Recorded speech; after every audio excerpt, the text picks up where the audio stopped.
Dalam nama Bapa dan Putra dan Roh Kudus. Amin. Saudari-saudara terkasih, hari ini Rabu 27 Oktober, Lukas 13 ayat 22 sampai 30. Kali ini Yesus mengunjungi atau mewartakan kabar Tuhan, kabar gembira itu ke banyak tempat, dari desa ke desa, dari kota ke kota, dalam perjalanannya menuju ke Yerusalem, mau menunjukkan bahwa Yesus pergi kemana-mana. Ia tidak hanya mengunjungi orang-orang yang sederhana, tetapi ia juga mengunjungi orang-orang yang terkemuka, yang punya jabatan, atau mungkin orang-orang yang berpengaruh. Lalu kemudian pada saat itu ada seorang yang datang dan bertanya kepada Yesus, "Sedikitkah yang diselamatkan?" Nah,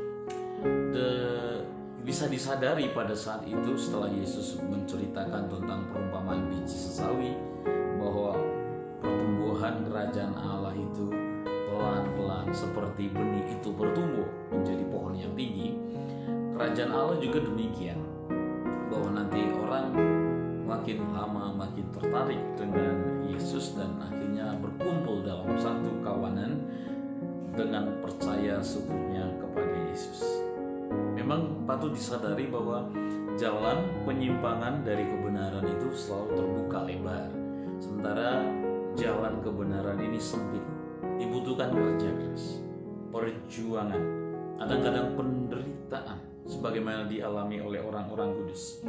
Ini seperti sebuah pertempuran yang dimenangkan oleh prajurit-prajurit yang menunjukkan bukti dari kekuatan atau kemampuan mereka, seperti ketekunan yang sungguh-sungguh, yang diwarnai dengan kerja keras dan tidak sedikit pencobaan, tetapi kemudian itu semua menjadikan seseorang kuat. Jadi jalan kebenaran itu sempit dan penuh bahaya. Nah, lalu Yesus bilang, berjuanglah melalui jalan yang sempit ini, jalan yang tidak mudah ini, jalan yang penuh bahaya ini. Lalu Yesus pernah berkata di tempat lain, dalam Matius 11 ayat 30, "Datanglah kepadaku, sebab enaklah kuk yang kupasang dan ringanlah bebanku." Tapi rupanya tidak ringan untuk masuk ke dalam kerajaan surga itu. Rupanya harus melewati jalan yang sempit dan penuh bahaya tadi. Sebetulnya dua pernyataan ini bukanlah pernyataan yang kontradiktif. Yang pertama, Injil hari ini menyatakan tentang sifat dari pencobaan itu. Sifat pencobaan itu berat, bahaya, kerja keras menjadi warna yang juga disempurnakan dengan ketekunan, keulatan, kesetiaan sampai akhir. Sementara Matius 11 ayat 30 berisi tentang perasaan seseorang yang telah mampu mengatasi godaan.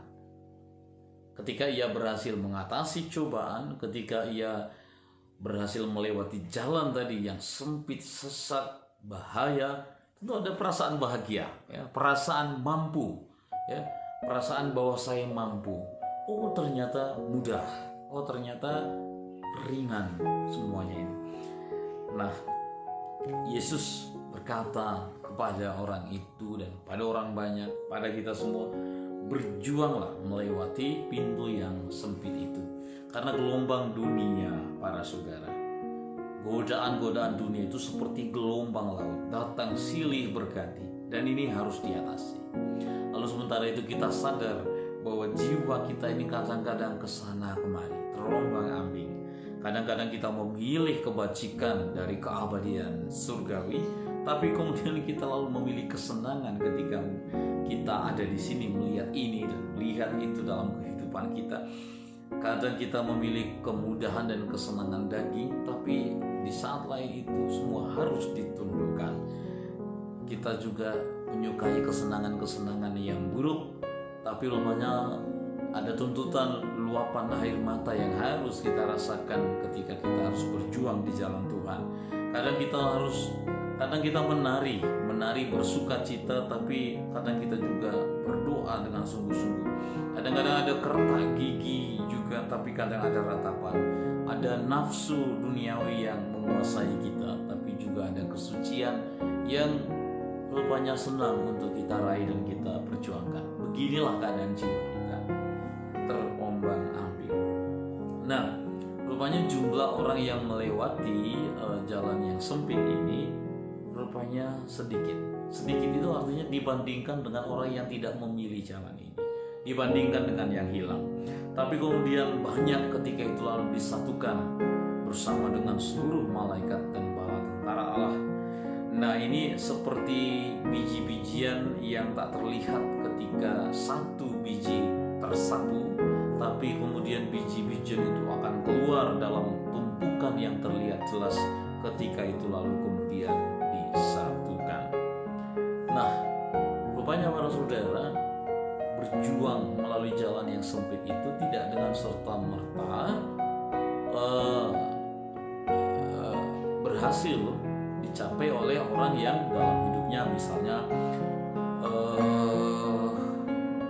hidup taat pada hukum, menaati perintah Tuhan, lalu kemudian atau peraturan-peraturan agama dan lain sebagainya. Nah, rupanya tidak hanya itu.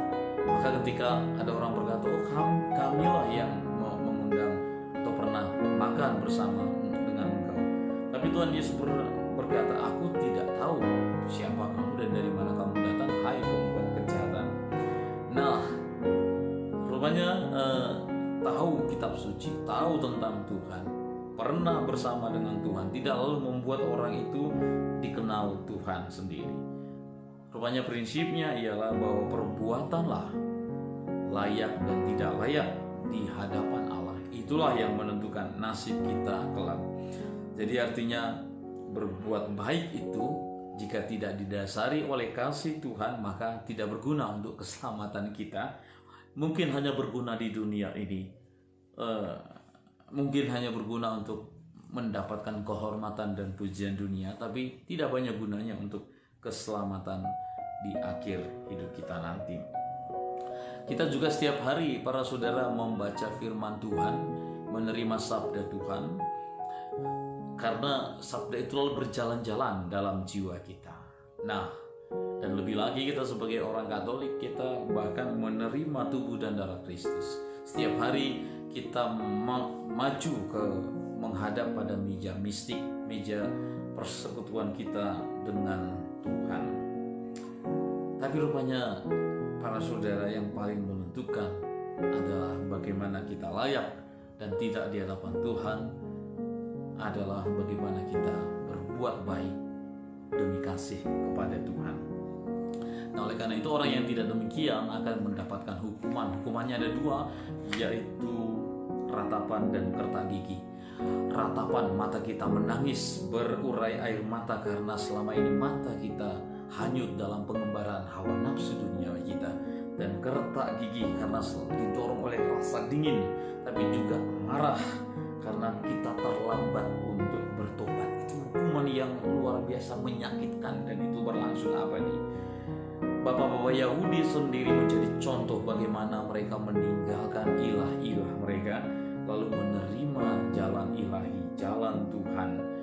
Dan kemudian ironisnya, keturunannya orang-orang Israel yang pertama sekali menerima dasar pengajaran Tuhan justru menjadi yang terakhir. Sementara orang-orang non-Yahudi, orang-orang di luar bangsa Israel justru menjadi yang pertama. Begitulah para saudara fakta hidup kita, bahwa ada orang yang pada awalnya semangat lalu pada akhirnya menjadi dingin.